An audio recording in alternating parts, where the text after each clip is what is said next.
This week we are looking at two market structures. The first is monopolistic competition.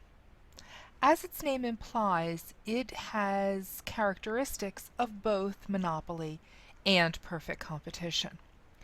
Now, as we've done in the last 2 weeks prior to the exam, we need to look at the characteristics of monopolistic competition. Interestingly, it differs from perfect competition in only one characteristic. Monopolistic competition has heterogeneous goods. That means that this week, the goods produced by the different producers, because there are still many, are different. Consumers see a difference, just like in the soda industry. Maybe you like Coke, maybe you like Pepsi, but you can tell the difference and you can have a preference. What we find under monopolistic competition is that consumers will now give the producer power. Although there are many choices, because they have a preference one for the other, they will give a producer power. What that means is that the consumer will be willing to pay a little more because they prefer it. For example, if there's a Coke machine and a Pepsi machine, are you willing to pay more for Coke, say $2 a bottle, when you could buy Pepsi and that Pepsi machine is right next to the Coke machine and the Pepsi is going for $1? Would you be willing to pay more? Under monopolistic competition, you would.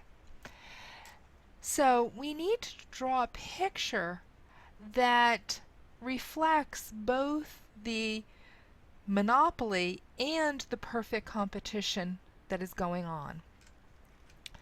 The way we do that is we realize that if the consumer does have a preference and is willing to pay more, there's a monopoly characteristic here.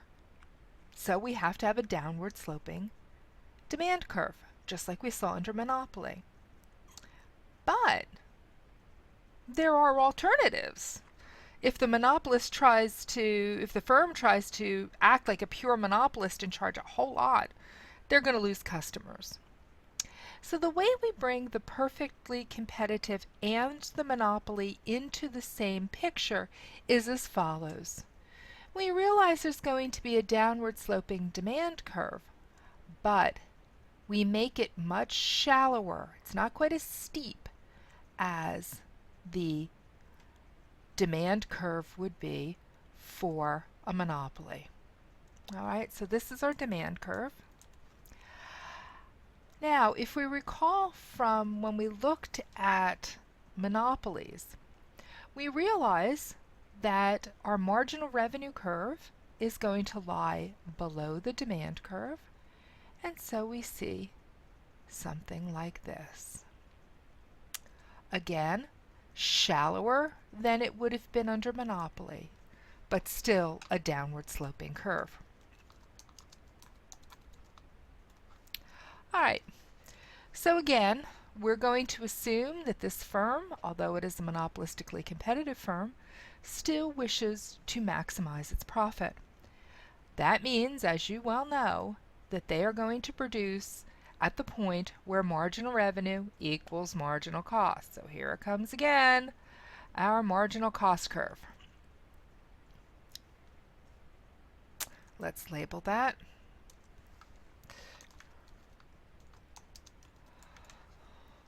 Okay, and so we're doing the same thing again that we did under the other two market structures.